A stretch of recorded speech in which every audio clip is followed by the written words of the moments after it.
సిబిల్ ఎలా ఇంక్రీజ్ చేసుకోవాలి అనేది చెప్తాను. 4 టిప్స్ చెప్తాను. వీడియో చివరి వరకు చూడండి. మీకు ఏమైనా ఎగ్జిస్టింగ్గా ఉన్న అవుట్స్టాండింగ్ ఏమైనా లోన్లో పెండింగ్ ఉంటే అది క్లియర్ చేయండి. అలాగే మీరు వేరే లోన్లు ఏమీ అప్లై చేయకండి. ఎందుకంటే మీది ఆల్రెడీ సిబిల్ తక్కువ ఉంది కాబట్టి మీరు ఏదైనా లోన్ అప్లై చేస్తే వాళ్ళు సిబిల్ చెక్ చేస్తారు. సో చెక్ చేయడం వల్ల సిబిల్ అనేది తగ్గిపోతుంది.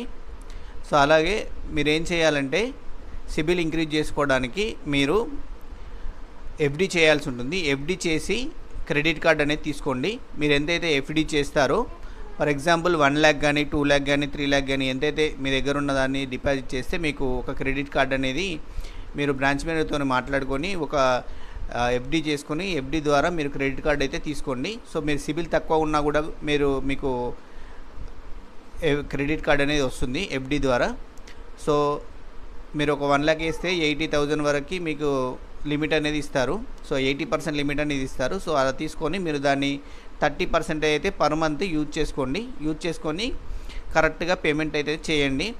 ప్రతి నెల టోటల్ అవుట్స్టాండింగ్ ఎంతైతే వాడుకుంటారో అంత అమౌంట్ అనేది పేమెంట్ అయితే చేయండి. సో అలా చేస్తే మీ సిబిల్ స్కోర్ అనేది ఇంక్రీజ్ అవుతుంది. అలాగే మీ దగ్గర గోల్డ్ ఉంటే గోల్డ్ లోన్ తీసుకోండి. గోల్డ్ లోన్ కూడా సిబిల్ తక్కువ ఉన్నా మీకు గోల్డ్ లోన్ ఏదైతే వస్తుంది. సో అది తీసుకొని కరెక్ట్గా ఈఎంఐలు కట్టండి.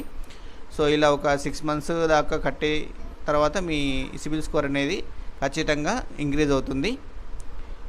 సో ఈ వీడియో మీకు కనుక నచ్చినట్టయితే subscribe the channel. Thank you for watching video. Thank you.